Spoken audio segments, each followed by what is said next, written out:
Hello, welcome everybody to today's webinar, Telemedicine Funding and Looking Forward. We're going to talk about how to find available funds and opportunities for growth. So welcome, and before we get started, I'd like to just introduce our featured presenters today. We have Ron Emerson from AMD Global Telemedicine, and he's the Global Director of Strategic and Partner Development here. Kristen DeProspero, and she's the Vertical Market and Grant Program Director from Solutions Conferencing. And I am Carrie Dostie. I'm the Director of Marketing here at AMD Global Telemedicine.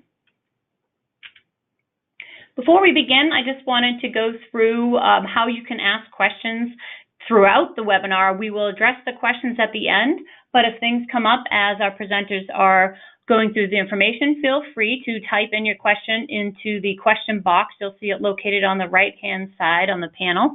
And then at the end, we'll address as many as we can.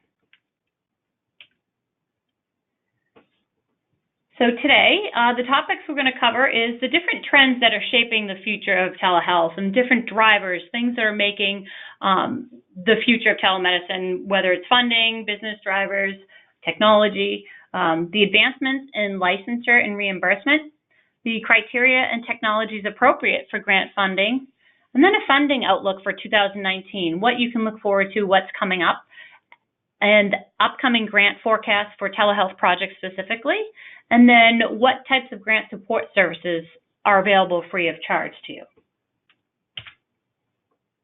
Before we begin, I am going to put up the first poll question.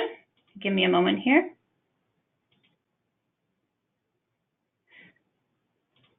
Please indicate what stage you are currently at with your telemedicine program. I'll give it a few minutes while you put in your answers, and this will help gauge the content for the presentation, what our presenters will speak to.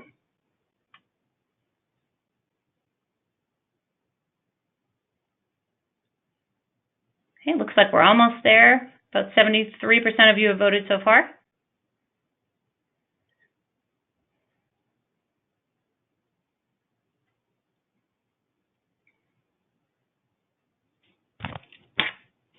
Okay, give it a few more seconds.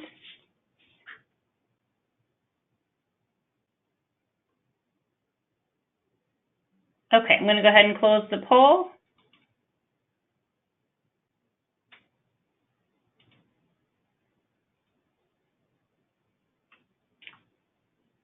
Okay, you should see the results here. Let me pull it up here. 51% of you currently have a telehealth program, 31% are planning a telehealth program, and 19% have no program.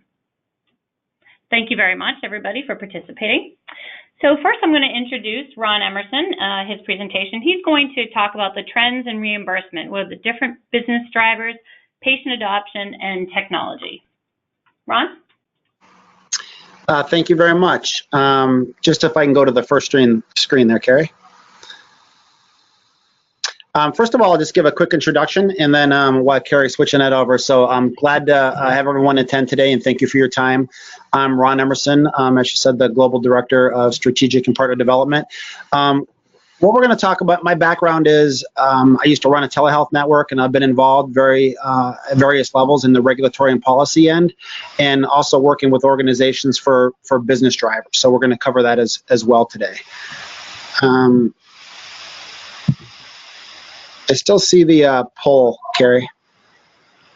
Okay. There we go. Okay.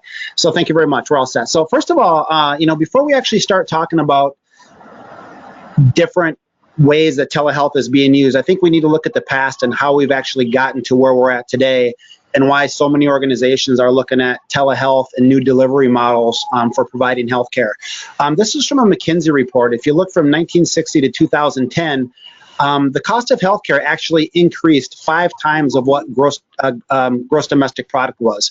And if you look at that and you think about the way we provided care historically, and we still do in many cases, is someone would get sick, they would go to the hospital or to the physician's offices, and we would attempt to fix them. And it was all facility-based, and then they would basically go back and out into the community again. And we really didn't have much on the proactive side as far as as wellness and prevention and trying to prevent people from being sick.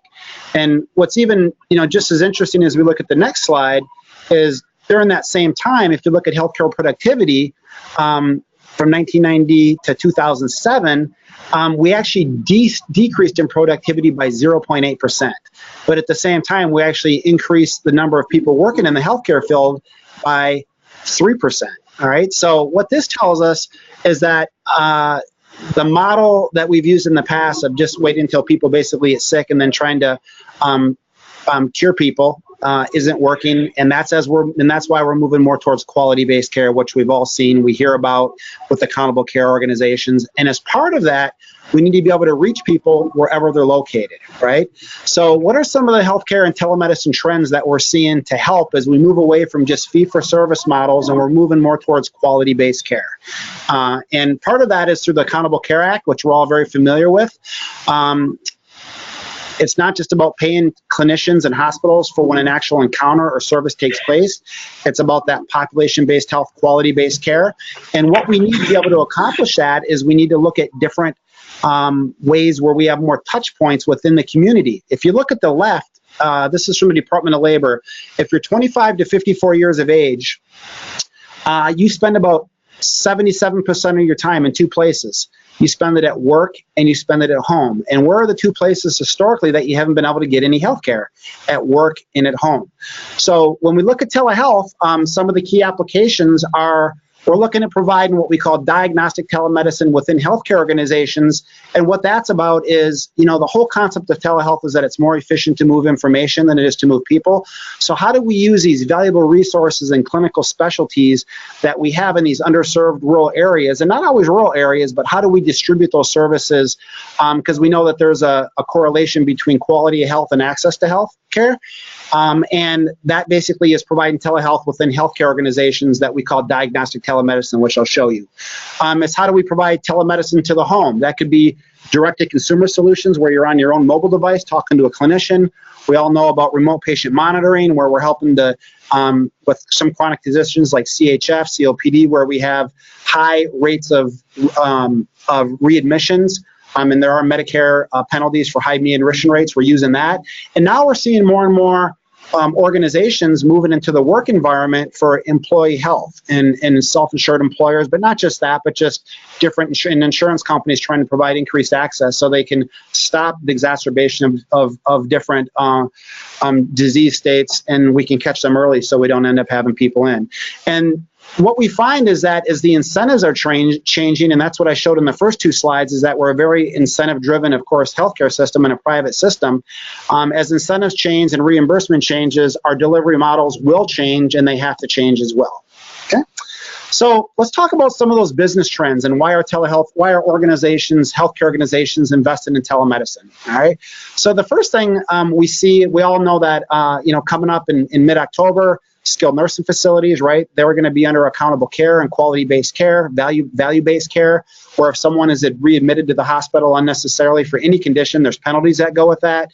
We know about the readmit.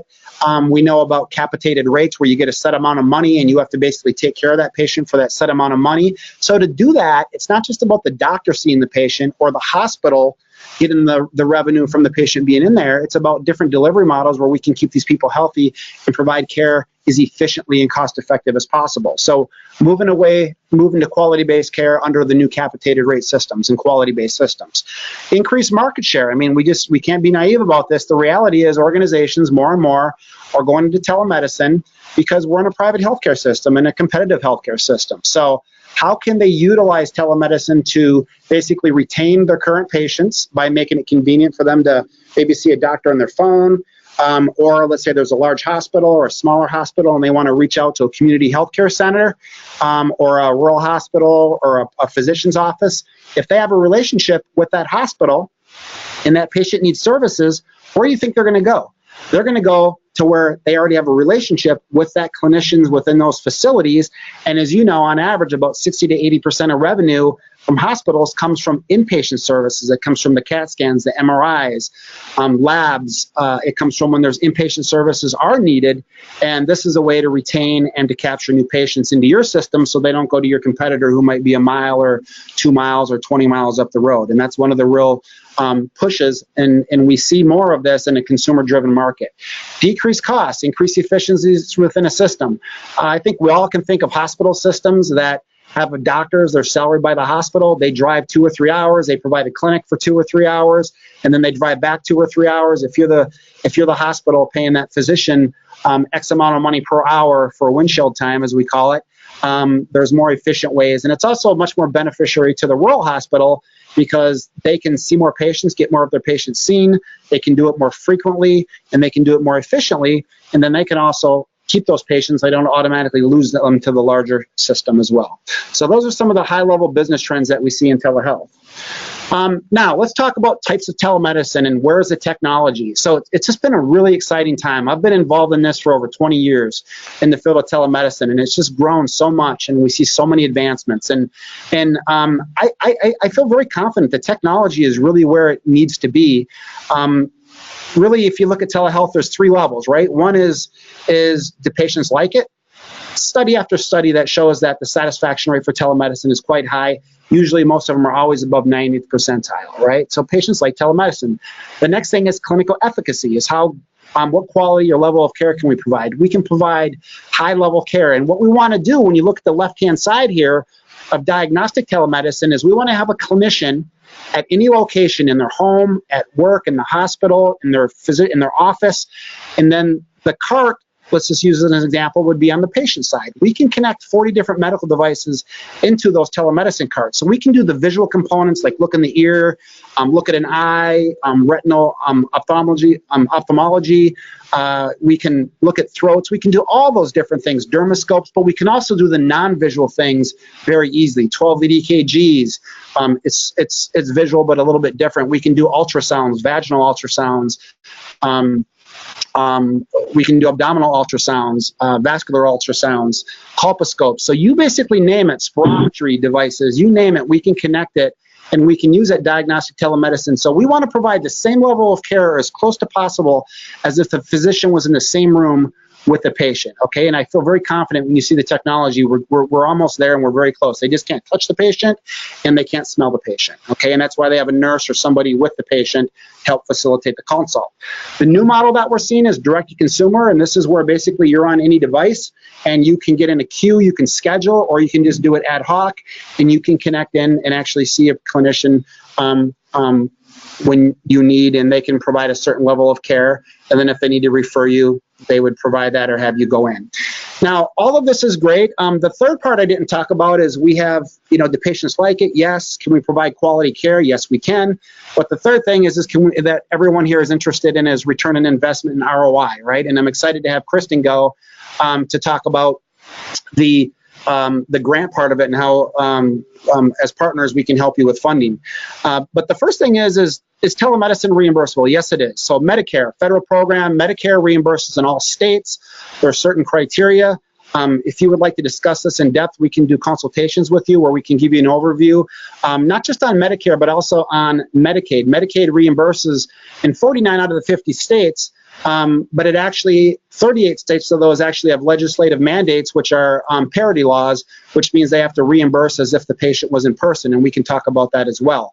And then, of course, if there's a legislative mandate in those 38 states, the privates are usually included in that, where they have to reimburse for telemedicine as well. All right, and then each state has its own Medicaid. And then there's some new proposed legislation that's coming out, or not legislation, it's actually Medicare, that's a typo, my apologies, for some direct-to-consumer and other applications I'm going to talk about in the next slide. The question we get a lot about state licensure is, think of telemedicine for reimbursement and for licensure is wherever the patient is physically located during the time of the encounter, that's the standard or regulatory and licensure status that the clinician is held to. So I'm in my home office right now in the state of Maine. So I'm here in Maine. A clinician could be in California or in Texas or in Massachusetts, but if they wanted to see me over telemedicine, they would have to be a licensed physician in the state of Maine, and the clinician can be anywhere they want, okay? And there are some So there are some compacts and a few exceptions to that we can talk about, but that's sort of a general platform that folks look at. Policy, we get questions about, are you doing increased liability? Clinicians, for those of you that are new to this and looking at it, we get this question all the time. If you talk to folks like from the Center for Telehealth and E-Law in the past, and I've asked them many years ago, and the answer I was given is that if over telemedicine you provide care as a competent clinician would in the same given clinical situation, you are not at increased risk.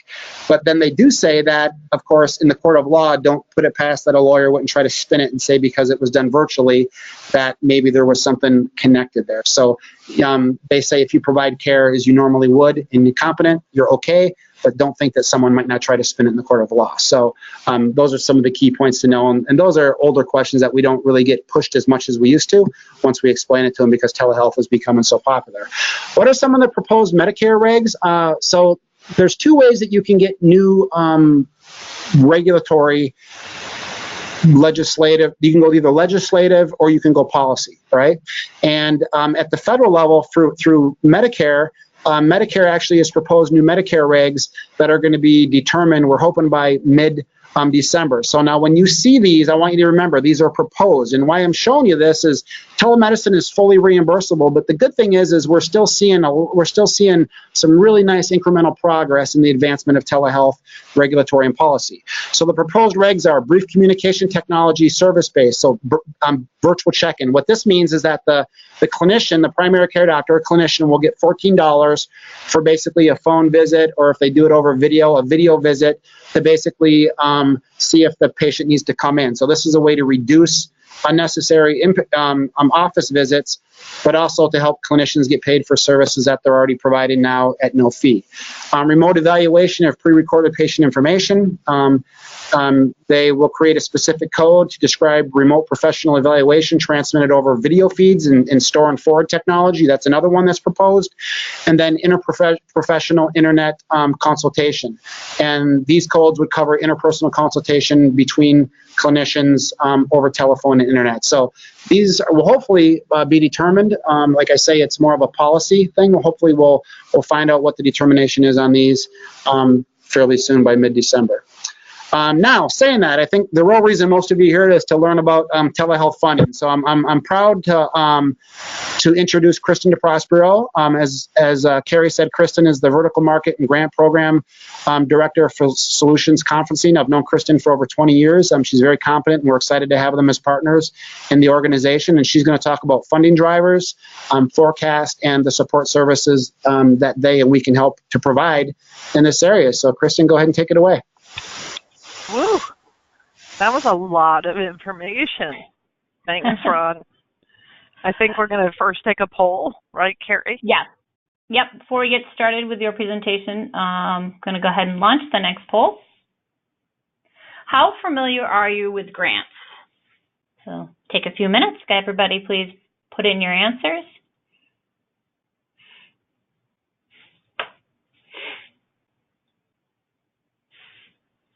I'm aware of some grants.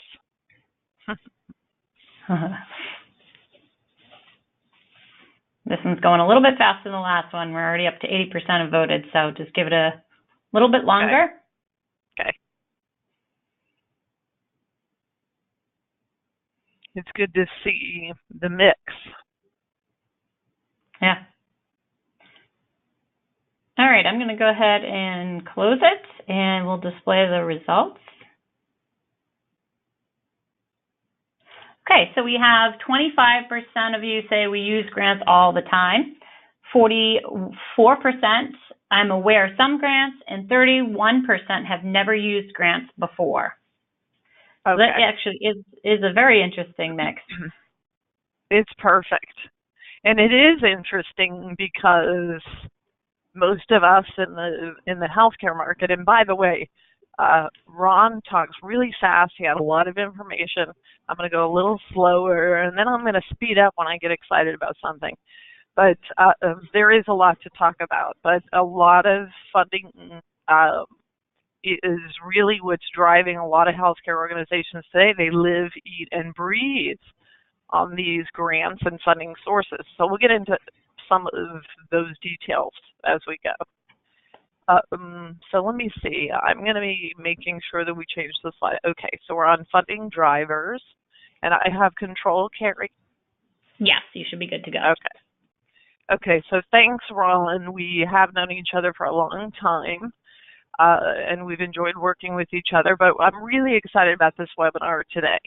And even after focusing on grants for nearly 30 years, I'm constantly humbled by how much there is to learn. So I present this information based on current intelligence, but I'm humble enough to say I don't know it all. No one does. So I think it's important that we just share information and we see, where it connects for some people. I do spend a tremendous amount of time in my day-to-day activity researching and tracking upcoming funding specifically for telemedicine and distance learning. So I hope you find some good, valuable information or useful information in what we're going to share today. So I'll start with a review of what we see as the 2019 funding drivers to add some perspective to the information Ron's already provided. So I need to tell you also that this is very personal to me. It's not only personal because my career in grants has always been driven by the desire to make a difference in serving underserved populations with education equity and healthcare support, because it can change lives. I mean, it can even save lives. But I actually modified these slides over the weekend since Friday and tried to add as much current information as possible while sitting in a hospital in Atlanta while my 78-year-old mother has been recovering from a major spinal surgery. So it's been really ironic because during this experience, just in the past 78 hours or so, I can't tell you how many experiences I've had in these past few days that relate directly to the subject matter that we're talking about. So, for example, my mother was offered some really very powerful drugs, and she declined the opioid-based drugs because she said, I don't like them.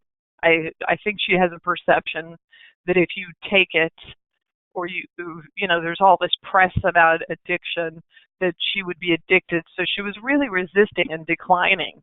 And really, unless you've been living under a rock, you've heard volumes of extensive focus on our nation's opioid epidemic over the past 18 months or so. So in fact, even earlier this month, Congress took aim at the opioid crisis with the telehealth expansion bill. So I'm going to talk about a few additional bills that Ron didn't cover, but they're all complementary. So this opioid focus, it will be the biggest driver in 2019 and could finally truly propel telemedicine into the common everyday practice the industry has predicted for years. We've all been talking about how it was going to just explode, and it should, because it's logical. So another driver, also I have to tell you, just on a personal note, you may hear my voice crack a little and sound a little funny at times. It's because I have a neurological disorder of the vocal cords called spasmodic dysphonia. So I hope it won't distract you too much from the content I want to share, because you might think I'm anxious or have a cold or something, but that's not the case. It's just how those vocal cords work. So back to the content. Another driver relates to the urban and rural healthcare disparities. So for example, excuse me, life expectancies for rural populations is as much as 10 years lower than urban populations. And it's due a lot to things like medically underserved areas or medical professional shortage areas and reduced access to care. So those all highlight the plight of these urban residents and their access to quality health care. And then the fourth driver is this transition that's happening from the triple aim of better health care, and lowering costs. We're transitioning to a quadruple aim that adds a focus on the providers. How do we prevent provider burnout? How do we make sure that there are good quality programs that take into consideration what do the providers have to go through? Not only, the individual providers, but the provider system as a whole. Can they make money? How do they handle reimbursement? All of those types of things. So I'm going to skip to the next slide, but I think, do we actually have, yes, we have a poll. One more poll. Okay, thank you, Kristen. I'm Sure. going to go ahead and launch the next poll. Okay, does your organization service patient populations located in rural areas?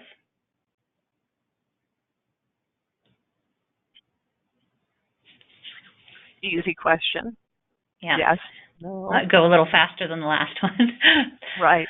And I'll say while you guys are answering this question, rural areas can be defined in a lot of different ways. I think that most of us on this call have different definitions. HRSA has a particular definition. The U.S. Department of Agriculture has their own definition of rural. But, we're talking generally speaking. We're asking you, do you serve rural locations, whether they're extremely rural and out in the bush or the villages of remote Alaska, or just sort of rural Tennessee, rural areas where it takes 45 minutes to get to a Walmart. Okay, I'm going to go ahead and close the poll. Okay. So I'm going to share the results. Woo! Looks like 86% would be yes. They do service patients in rural areas. Wow, that is so much higher than I expected. Well, so I'll definitely talk a little bit more about the rural pieces then as we go. But and let's see, I need to change. You should be all set in the next one. Okay. Yeah. Okay, good. Thanks. So speaking of rural and speaking of these drivers for funding, I mentioned that the number one driver for funding is the opioid crisis. In fact, HSS has a 5-point strategy to tackle the opioid crisis, and that strategy includes improving access to treatment and recovery. Telemedicine fits right in. Promoting the use of overdose reversing drugs. Again, in each of these 5 strategies, you're going to be able to see ways that telehealth, telemedicine solutions can have a major improvement and impact in supporting these strategies. So promoting better understanding and education about the epidemic, really understanding why certain groups and demographics are affected, some aren't. Why is it hitting the rural areas more than the urban? But then you've got some really big, serious pockets in the urban areas. And also cutting edge research on pain and addiction. They need to know why is it that, certain opioids are so incredibly addictive. And in fact, addictive for certain people, but not at all people. So there's a lot of research that has to happen. And so funding is going to be pointed at each of these different categories. And then, of course, advancing better practices for pain management. So there's a lot of details in here that affect these drivers. So let me hit that down button. Okay. So some of the funding details. So I'm going to jump up. Are we going to go to that before the funding details? Nope, funding details first and then the next poll. Okay. So just go back. So I think I might have done that. Okay. So funding details to pay attention to. Ron mentioned a couple of laws and legislative directions and things that are happening. And honestly, we could spend this entire hour and barely cover the types of laws and regulations and policies that are moving their way through Congress and through local state legislators to better use telemedicine. And really, one of the main points in a lot of these programs is they're trying to reduce the barriers that limit providers from having an interest in implementing telemedicine. So they want to limit licensure barriers. They want to limit issues with reimbursement. They want to reduce these barriers so it's easier for you to implement your programs, which is great. One of the things that Ron talked about was how we need to bring healthcare to where people are in their works and their home, in their work and home. Well, school-based health is a piece of legislation that is active and has a lot of attention, and that's bringing healthcare to the students, which is in school where they are. So that's a pretty important program to be watching. Another is H.R. 6, the Support for Patients and Communities Act, that's been pushed through Congress over the past few weeks and actually is sitting on the president's desk for signing. It could have even happened today. I think this one's going to push through pretty quickly. And I have a couple of notes to share about that particular legislation. That one is, like I said, awaiting signature on the president's desk, but it's going to generate a lot of grants to use telemedicine to prevent and to treat substance abuse and OUD treatment, opiate use disorder, substance use disorder. They want to develop infrastructure, including broadband infrastructure, to support the use of telemedicine. So there's a lot of really good telemedicine, specifically telemedicine-focused initiatives inside this Support for Patients and Communities Act, including improved Medicare reimbursement for telemedicine. And then there's the VA Missions Act, which is focused on licensure and healthcare professionals so that they can practice in any state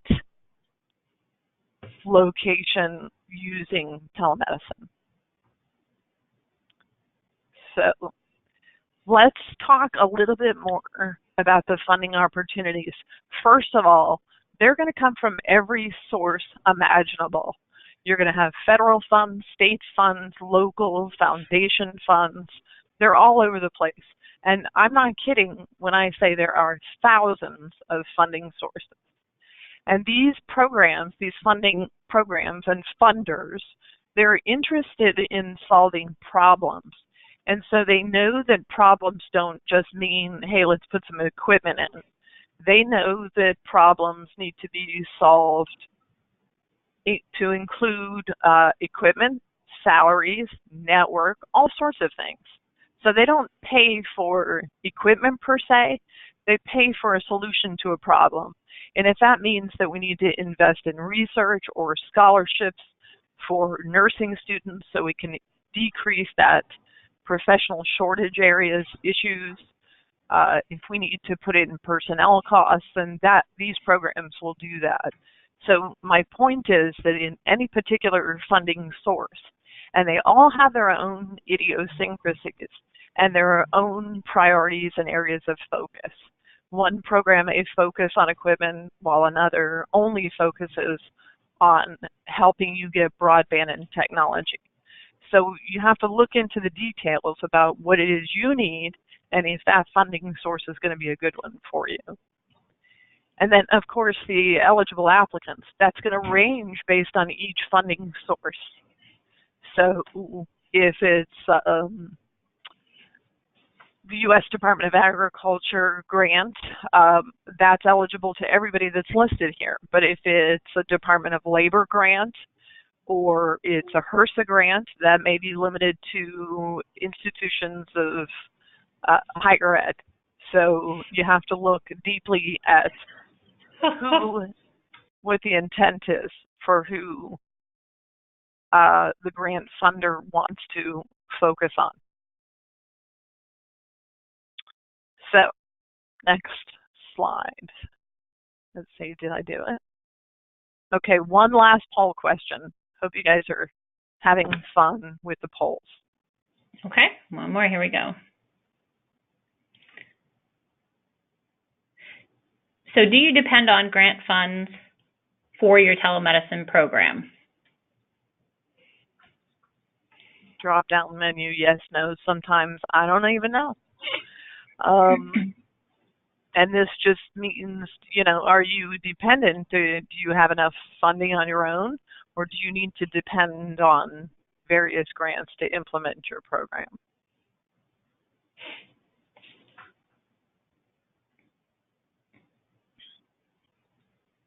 Give it a little bit longer. We only have about 70% of the people voted so far. Okay. And the answer could be, I don't know. That's understandable.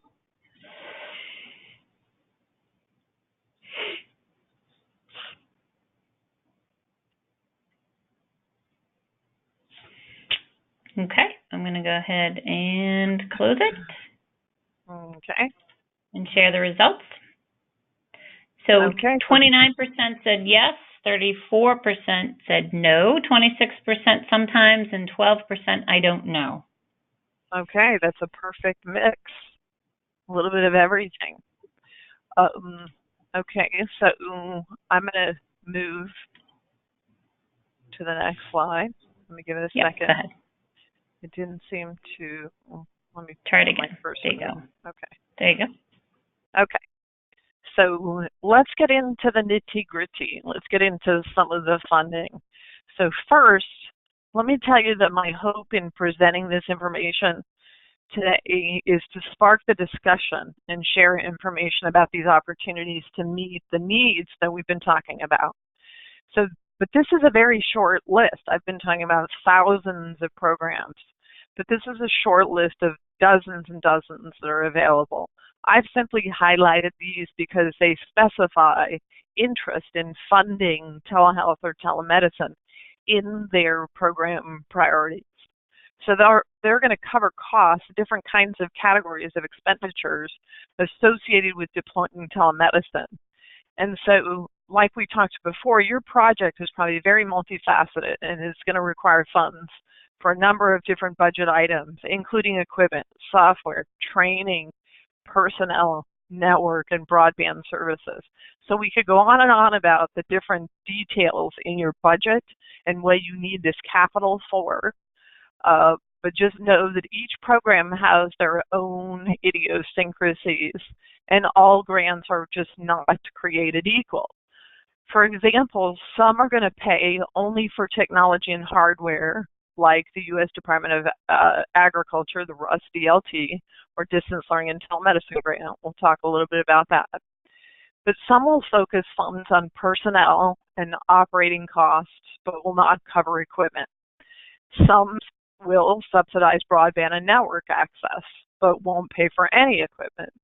So the ultimate challenge is finding and winning the best set of grants, not just one, but multiple grants that are going to complement your program needs. So I determined a long time ago that my overarching goal is always to raise grant awareness first. So I spend a lot of time just saying, hey, let's get the information out there. Let's talk about what's coming. And then if it's a win-win-win for everyone, then great. But if we don't get the information out there, no one's going to win. So we want to make sure that good candidates who face budget shortfalls and are reducing capital know about these programs as soon as possible, especially since they typically only have a 60-day window to apply and don't often have a team of grant researchers to help them in the grant-seeking process. They don't have people like myself or others on our team that spend 24/7 and spend their careers focusing on these different funding sources. So you may hear some grants coming down the pike, and then you really don't have enough time because it gets opened, you've got 60 days, and all the ducks aren't in a row. So my goal has always been to just get the word out there. So I do a lot of marketing and promoting of a bunch of different funding sources, and just in the hopes that it's going to work for as many people as possible. And finally, I have to admit, I don't know everything about grants, but I'm good at connecting people who do. So let's dig a little deeper into each one of these different funding sources. So let me advance this slide. Okay, so first, let's talk about the State Primary Care Offices Program. It's due in just a few weeks, November 5th.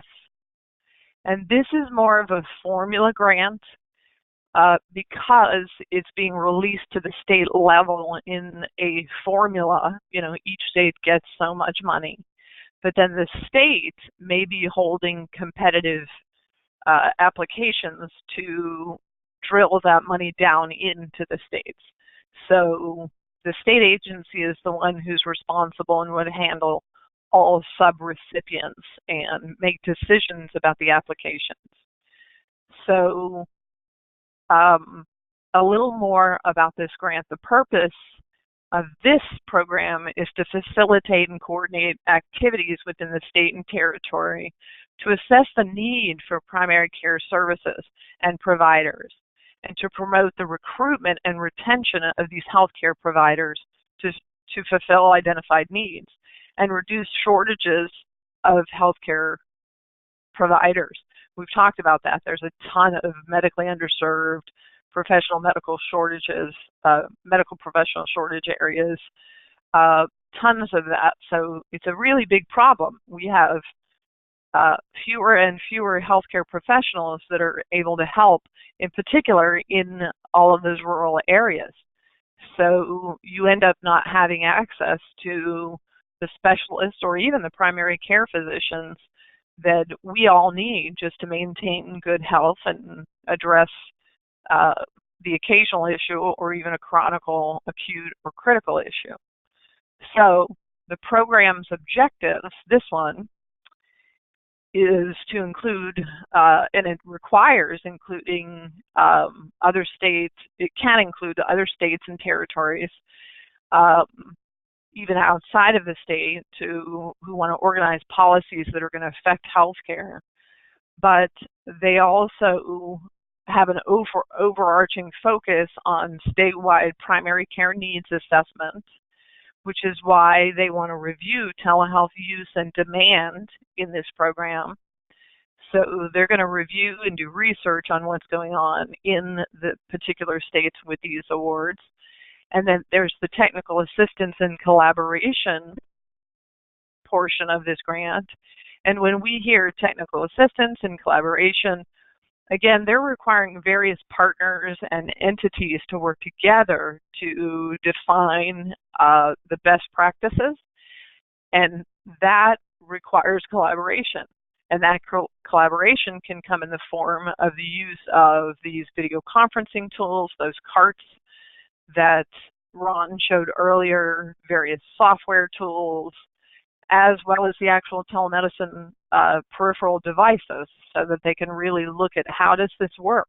How do I use an otoscope that's connected to a telemedicine system to work with a patient who's here in Michigan, rural Michigan, and they need to connect with a specialist in Texas? So it's these types of things that they're looking for in these different grants. Let's see if I'm leaving anything out on this. This program really wants project recipients to be responsible for maintaining communication with the program officer or the project officer. They need to conduct these statewide assessments and really look at where they've got gaps and identify the healthcare providers' shortages and disparities in health outcomes in areas of population groups, and also health workforce concerns. How do we increase the number of people going into the workforce, the healthcare workforce profession? So, the details on every one of these can be quite interesting, and it's all a question of, does this really fit? Is this the type of grant that fits my goals? And I know each of these organizations that are on here today, you have different areas of focus, and this one might not be good for you, or it may very well be a perfect fit. So I'm just showing you a few of the highlighted programs that I think could be useful to you. So now let's move to the Delta grant, as I call it. It's the Delta Healthcare Services Grant, or DHCS. Acronyms abound in both healthcare and government, so we've got to have the acronym, Delta Healthcare Services. So there's only $3.5 million available, but you can get up to a maximum award of $1 million. And the minimum grant amount for this one is $50,000. To apply for this grant, you have to have a consortium. So again, this grant specifically requires that you have at least 3 partners connected that include regional institutions of higher ed, academic health and research institutes, and the economic development offices in the local areas, so that it can be a coordinated effort. And the program provides financial assistance to address the unmet health needs. So in some of these roles, in particular in this Delta region, in these states that you see on the slide, these are some of the poorest counties and the poorest locations, and some of them are the most rural in our country. And they have been hit really hard. So this is a grant that's specifically dedicated to that geography and that population to make sure that they can address the community and help with the total population health. So again, I mentioned that you have to be a consortium. That's something you really need to think about in this particular program. Let me just double check one other thing. Okay, so that is everything that I have time to cover on that one. Let me move to the next one. So the Rural Health Network Development Planning Grant, or for those of us that like to have fun, we call it the RHNDEP, RHNDP. It's a lot of acronyms, but the RHNDEP. So it's due next month, November 30th. And the funding is smaller than the other programs I was talking about. It's up to $100,000, but there's no match. And of course, we're all really excited about any grants where there's no match required. You don't have to put anything into the project financially, typically, if there's no match. Sometimes they like to see it. If you do have some match and some leverage that you can add to the program, it may improve your chances and improve your visibility and scoring, but there is no required match. So this is dedicated strictly to rural, nonprofit, private, or rural public entities. So again, all of you guys that mentioned being rural, this is the program for you. And a couple other notes about this particular grant is that they really want to focus specifically on network participants who do not have a history of formal collaboration efforts. So you don't have an existing program, you don't have a formal group of participants that you've been working with. So this is sort of seed money. This $100,000, its intent is to help you get organized around what you want to offer and to build your program, to achieve efficiencies, to expand access and coordinate with other organizations, and to strengthen overall the general rural healthcare system. It's all about everybody who's right there in those regions. Let's go ahead and work together in these rural regions. We need to work together to create the system and look for efficiencies to get these services out to the population. And this program will pay for a variety of things, but we wouldn't typically see equipment in this grant. Maybe a little software, but mostly this program is about soft costs or personnel costs, because, again, it's all about developing. There's another grant that's the Rural Health Network grant that it's not the development planning grant. It's more the next step. Okay, now you've done the planning, how are we going to get you into a program? And it has additional funding. And this is a HRSA grant, by the way, and I recommend that if you're looking for these telemedicine grants, you look at HRSA, you look at the U.S. Department of Agriculture, you look at the Department of Labor has some interesting grants. But also, you really have to look at state funding and foundation dollars, because there's a lot there. So let's move to the next one, which is the SHIP, or Small Rural Hospital Improvement Grant. That one Kristen? is also due. Yes. Just one quick thing. I know we're coming up on an hour, so I want to make sure we have some time for the questions at the end as well. So I just want to give you a reminder at the time. I appreciate that, because I could just keep talking and talking. So this program, keep it in mind, it's up to $1 million. It requires collaboration as well with multiple hospitals. Let me see if there's any key that I want to tell you. They have almost $19 million for this fiscal year 2019 appropriations. They expect about 47 awards, but it is going to span up to 4 years. So some programs are 1 year, some programs are 2. It just depends. This one happens to be 4. Let's see if there's anything else that okay, I'm not going to go into any more detail on that one because I want us to move quickly. Okay, so I've mentioned a couple of times this USDA RUS Distance Learning and Telemedicine Grant. A lot of times in the industry, people call it the RUS grant. Some people call it the DLT grant, but it's the USDA program. It's from the USDA Department of Agriculture. This next cycle, the next due date, is hard to pin down, frankly. We suspect it's probably going to be in the spring. We think they might be working faster this year. Last year it was due June 4th, so it was really more summertime. 1 year it was January, so it kind of moves all over the map. But this one is definitely equipment focused. You can get up to $500,000 for distance learning or telemedicine equipment within a required 15% match. And this is probably one of the most popular programs to help fund telemedicine programs. And one reason is it simply has it in the name of the grant. It's all about telemedicine. The USDA wants to help rural areas, and it is rural, definitely focused on extremely rural areas.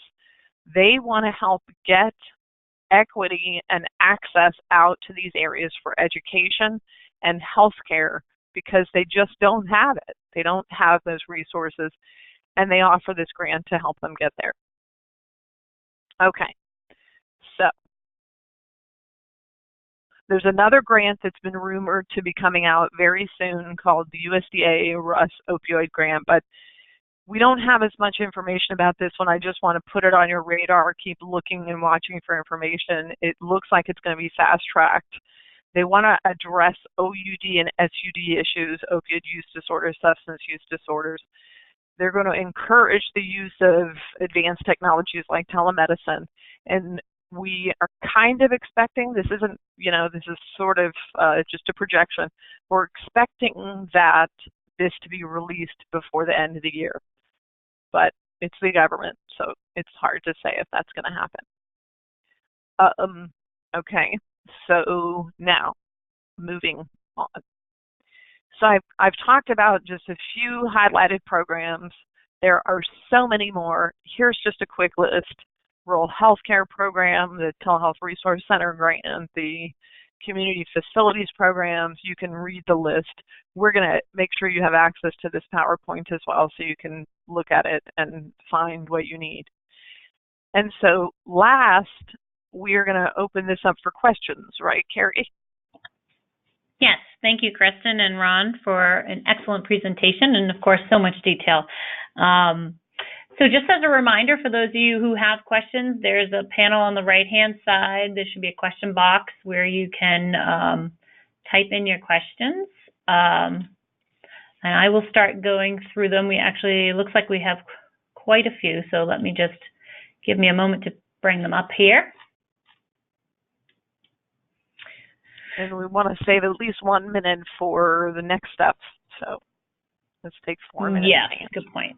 Okay, and I know we're coming up on time here, so to be sensitive of everybody's time,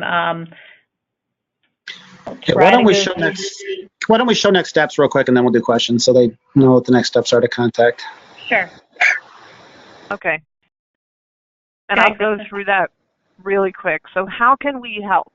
Of course, Ron told you a lot about policy, regulations, reimbursement, licensure, things that you need to know about how do you operate your telemedicine system and what's the specifics for my state or constituents. And tell me about the payers and the providers and the policies. It's all about those P's. So Ron can really help a lot with that. And of course, AMD has a lot of really good, valuable equipment and solutions that are top in the market. What we can do is help you figure out and assess your grant readiness. Have you registered for grants.gov? Have you registered for sam.gov? Have you done the things that need to happen prior to applying for a grant? We can also offer free grant consultation and search several private databases. And I like to say the very short way of doing this is by finding these funding sources, apply, find, apply, win, and buy. That's really what we're talking about here. How do you find it and navigate, finding a needle in a haystack? How do you apply? Because that's really difficult. Let's make sure you win. And then how do you buy what you need to buy? So we provide funding, research, and reports, 3 to 5 viable funding sources possibly. We can refer you to expert telehealth grant writers. We don't actually write grants, by the way. I know that's a misconception. But we really assist as a coach and a project manager and a subject matter expert through the application process. Think of it like buying a car. The manufacturer manufactures a car, and there's lots of parts and pieces. I don't do that. I don't manufacture the application or the grant application. But I can tell you about thousands of cars and their parts and pieces and help you walk through which one is going to be the best one to work for you. So it's all about navigating these funding sources to find the best fit for you. Great. Thank you, Kristen. Mm-hmm. Okay, we did have some of the comments and questions. I just want to reiterate to everybody that the slides from the presentation will be sent to you in a follow-up email tomorrow, as well as a recording of the webinar. So a lot of you had asked questions pertaining to that specifically. Okay, so let me start. I'm going to go through a few questions first. So for those of us in urban areas, as you know, many of our poor and Medicaid patients have just as much trouble accessing care as those in rural areas. Where do we look for grants that might help our populations, for example, medically fragile children in wheelchairs, on vents, to see a specialist? Yeah, good question. I think two things. The opioid funding, and there's another $100 million coming out, and in fact, I think one of those bills actually had $8 billion with a B. So there's going to be a lot of funding, and they're not going to discriminate against urban versus rural. So although there's been a major focus on rural funding, there's going to be a lot more that's coming up for urban. And then if it comes to a different topic, it's not opioid related, it's disabilities, as you mentioned. We can look for those in these databases and use those key terms and find funding that's going to be tied to that meets the funder's goals and objectives. So really it's about searching through the proper databases, and we can help you do that. Okay, great. Ron, this I think is a question for you. Medicare only reimburse if the originating site is rural. I don't know if that's... No, that's actually correct. So Medicare does reimburse for telemedicine. As I said, it has specific criteria, and as we mentioned, the originating site. One of the criteria is that the patient has to be physically located in a non-metropolitan statistical area or in a HIPSA, health provider shortage area. So that is one of the Medicare, and it has to be a live video interaction encounter. But there is regulation, and there is some regulation in right now, or some proposals from a legislative perspective to help get rid of the urban-rural issue on the originating site for Medicare. So you're correct. As of today, that's the way it is. And the patient has to be physically located in a physician's office, a hospital, critical care access hospital, outpatient mental health facility, skilled nursing facility, outpatient mental health center, renal, inpatient renal dialysis, and so on. So that's the criteria today, and happy to dig deeper in that with you if you'd like. Okay. Here's another question on funding, Ron. Is funding, or maybe actually this might be both of you, is funding available to commercial enterprises who have a telemedicine platform and solution they are selling or subscribing to end user organizations? Good question. There are some programs that are seed monies and investment initiatives, entrepreneurial sort of things that will help, but it is harder to find, but they are out there. So commercial organizations that are looking to advance their solution because it's innovative and can help in this market, there are places to search for those funds. If you're actually offering a service, then that's a different story. There are definitely funds for that. So if the service is clinical, for example, telepsych, for example, there could be funding sources to help you implement or expand those programs, for sure.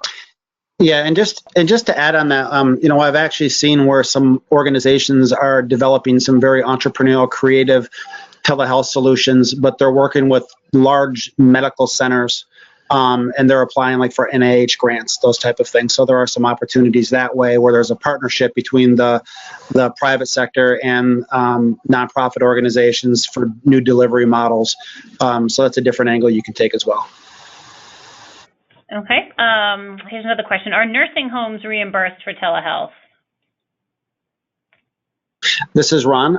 Yes, 100%. So now skilled nurse, when I say nursing homes, it's skilled nurses, so SNF, skilled nursing facilities. And that's actually one of the areas we see growing the most, right? As I said, and I apologize, I spoke very fast to give Kristen quite a bit of time because I know that's what most folks are on here is to learn about grants. But yes, Medicare, most folks in skilled nursing facilities are on Medicare. They're over 65. And skilled nursing facilities do count as an originating site, but they do have to be located in a non-metropolitan statistical area or in a HIPSA, health provider shortage area, and you would just bill Medicare Part B for the clinician encounter, and I could help you out with which codes and everything to use, but the answer is yes, that's skilled nursing facilities, but not, so that's the jurisdiction.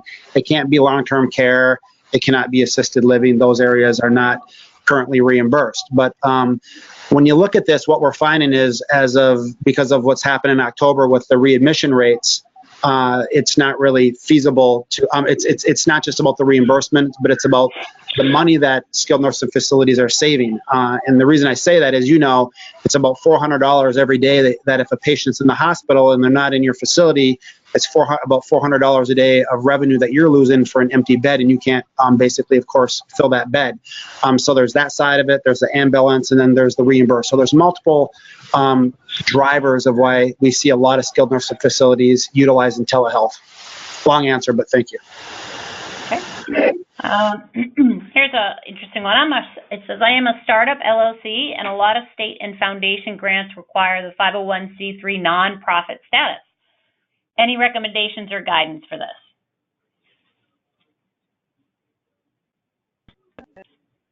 Go ahead and get that. Oh, but you're an LLC. Yeah, that's a toughie. It's harder to find funding for for-profits and LLCs, so it's kind of tough. Yeah. But they do exist. They do exist. There's not as many of them, but as I said earlier, I think the route that I've seen most organizations that are in the private side, especially if you're developing something that's new, and as Kristen started out with, it's about, they don't always give us grants, right? Because things are a slam dunk. They give us grants because we need to figure things out, right? We're looking at new delivery models. We're figuring things out. Sometimes it is a slam dunk, but if you're a private organization and an LLC, then partnering with nonprofit organizations where your technology is a very logical way to go about it, and we do see that. And that's key. I think, Ron, many of those funding sources that I mentioned literally require the collaboration among multiple organizations. So that could be a good fit for that type of company if they become a partner in the consortium and want to work with the project. It just has to meet the funder's goals. So it's still searching for a needle in the haystack, but they do exist. Okay, here's a billing question. I think this would be for you, Ron, but how do originating sites bill for both the technical and the professional portions in order to cover the typical contract rate specialist charge? The payers are making practices credential the specialists as if they are employed at the originating site. Yeah, that's a very good question. So there's kind of two pieces to that. One is, so whenever you bill for telemedicine, you would bill as if the physician was on site, right? So you would use, there's specific CPT codes that you would use, and you used to use a GT mod file, and now they can use a point of service code for Medicare, and then of course the privates, and each state Medicaid will have you do the billing a certain way. So that's one piece of it. So you can provide the physician. Now for Medicare, there's something that's called a facility fee, and it's a Q code, and you would basically just use a Q code for billing, and you get like a $23 facility fee for each patient encounter that you have, right? So it helps pay for the nurse time. Let's say you do 4 in an hour. Now, as far as the procedures go, I mean, that's where you would basically bill as you normally did, as you typically would as if the physician, if it's a procedure that you could do, as if the physician was on site, you would basically bill the same way if you're providing that actual service.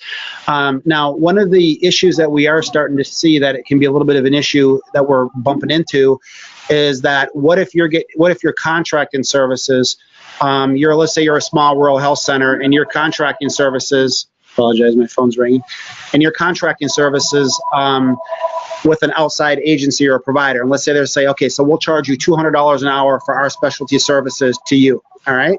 So what happens is they bill you the $200 an hour, but they expect you to do the billing, right? You're the rural facility. They want you to do the billing. So you do the billing. Now, one of the issues that we're running into is that the payers, Medicaid and the payers, are basically saying that you have to credential each payer with them. So what we've seen is different organizations and states take a legislative route where they basically say, hey, for telemedicine, they don't have to get credentialed as the organization. That's one way you can do it, or you can basically work with the different providers across the board, the payers, depending on how many you have for the major ones. But that's how you would bill for different services, and kind of bringing up another issue that happy to talk with you more in depth about. Hard to do it in a quick answer here. And Kristen, this is for you. Is there a fee for your grant services, and do these are indirect costs covered? Okay, good question. Thank you. There is no fee. We offer this service as a value add in an effort to win business. I mean, it's really just about creating value. So our intent, like I said earlier, number one, get the awareness out there. Number two, if we end up being able to help you navigate a particular application and it includes something that we might be able to sell, great. However, I want to repeat this. It's very important. We understand the rules and regulations of the grant programs, and most, if not all, have a requirement that you go through a competitive bidding process. And so we acknowledge that, we expect that, and we expect to have to work hard to win your business. One of those ways we want to win that business is by providing you these types of value-added services and helping you find the grants, helping you win the grants. And again, we don't write them. We just help you understand them and help you go through the project management process of applying all of those little idiosyncrasies, all those details that you need to collect. So we don't charge We just have this as a service that's available to anyone for free. And if there's a fit and you win, and we compete and win, then the funder wins, you win, we win, and that cost of us adding this value ends up being paid for anyway. So there's no cost. And the question about indirect fees. Some grants will support and cover indirect costs, and some won't. So you just want to look at those details and see what's covered, what's an eligible expense or an eligible cost, and go down the checklist. It's very requires a lot of in-depth review and understanding. So we help you go through that to understand it. Great. Thank you, Kristen. I'm just going to put up on the slide here. I think we're well past our time, but we had a lot of questions, so this is great conversation. Thank you to Kristen and Ron. If any of you have additional questions or we didn't get to it, feel free to reach out to Ron or Kristen directly. I have their contact information here, and the follow-up email you'll get in the next 24 hours will also have their contact information as well. And in addition to that, in the follow-up email, you'll get a copy of the presentation slides and a link to the recording.